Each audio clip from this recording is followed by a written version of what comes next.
नमस्कार, मी आहे प्राची. स्वागत आहे तुमचं माझ्या चॅनलमध्ये म्हणजेच आजच्या मेनूमध्ये. मी आज बनवते मस्तपैकी कवळी अशी शेवगाची शेंग. शेवग्याची शेंग खायला कोणालाच आवडत नाही, ॲक्च्युली मला पण आवडत नाही, पण अशा पद्धतीने ट्राय केली ना तर मला नक्की आवडते आणि माझ्या आईच्या हातची आहे. सो तुम्हालाही आवडल्यास लाईक करा, शेअर करा आणि माझ्या चॅनलला नक्की सबस्क्राईब करा.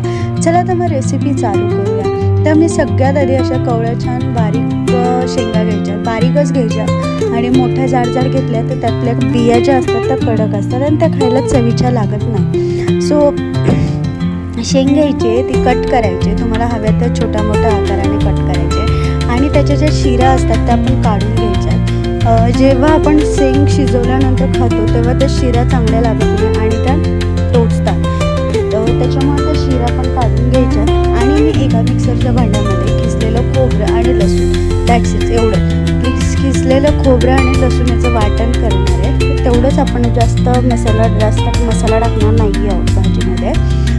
एकीकडे मी कढई ठेवली आहे. कढईमध्ये छान तेल गरम करून घ्यायचं आहे. त्याच्यामध्ये टाकते मी मोहरी छान तडतडली की मी त्याच्यामध्ये टाकणार आहे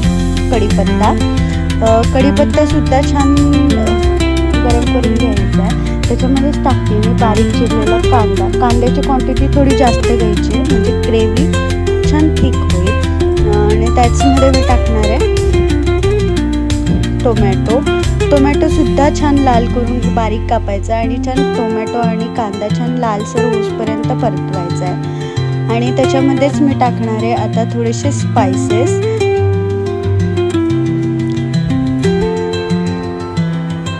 पण त्याच आधी मी टाकते थोडंसं मीठ. कांदा आणि टोमॅटो छान पटकन शिजेल आणि पुन्हा एकदा मी ते हलवून घेणार. मी छान मिक्स करून घेतली आहे. आता मी टाकते थोडे स्पायसेस, लाल तिखट 2 चमचे. त्याच्यानंतर मी टाकते थोडासा बेडगी मसाला, 1 चमचा बेडगी मसाला. तुम्ही तुमच्या भाजीच्या क्वांटिटीनुसार मसाले कमी जास्त करू शकता. 1 चमचा गरम मसाला आणि 1 चमचा, एकपेक्षा थोडासा अर्धा हळद टाकते आहे. आणि थोडीशी मला लाल तिखट थोडी कमी वाटत होती म्हणून मी अजून थोडी टाकते आहे. छान मसाला छान परतून घ्यायचा आहे आणि त्याच्यामध्ये मी टाकते वाटण केलेलं आहे ते टाकणार आहे. खोबरं आणि लसूण जास्त बारीक नाही केलं मी, त्याचं वाटण टाकणार आहे. मी बिना पाण्याचं वाटण केलं आणि किंचितचं पाणी टाकायचं, जास्त नाही पाणी टाकायचं. आणि छान मसाला कांदा टोमॅटोमध्ये मिक्स करून घ्यायचा आहे. छान मसाला खोबऱ्याला सुद्धा छान तेल सुटलं पाहिजे.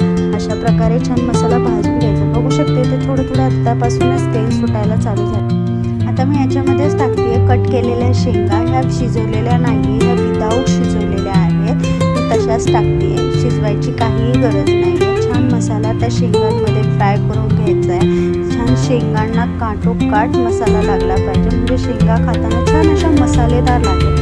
एक 5 मिनटं आपण त्याच्यावरती झाकण ठेवणार आहोत आणि एक 5 मिनटं शेंगा आणि मसाल्याचं मिश्रण एकत्र होण्यासाठी ठेवणार आहे. कमी गॅस करून 5 मिनटं शेंगा ठेवल्या होत्या. तुम्ही बघू शकता इथे छान असं तेल सुटलेलं आहे. आता मी त्याच्यामध्ये टाकते गरम पाणी. तुम्ही पाण्याची क्वांटिटी कमी जास्त सुद्धा करू शकता आणि तसे या सुक्या शेंगासुद्धा खायला खूप छान वाटतात.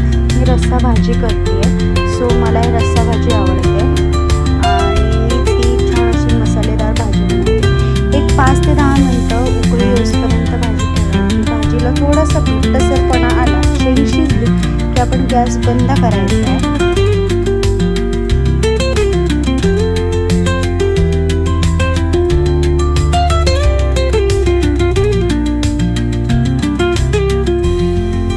आणि 5 ते 10 मिनिटांनी आपली भाजी रेडी. आवडल्यास लाईक शेअर सबस्क्राईब.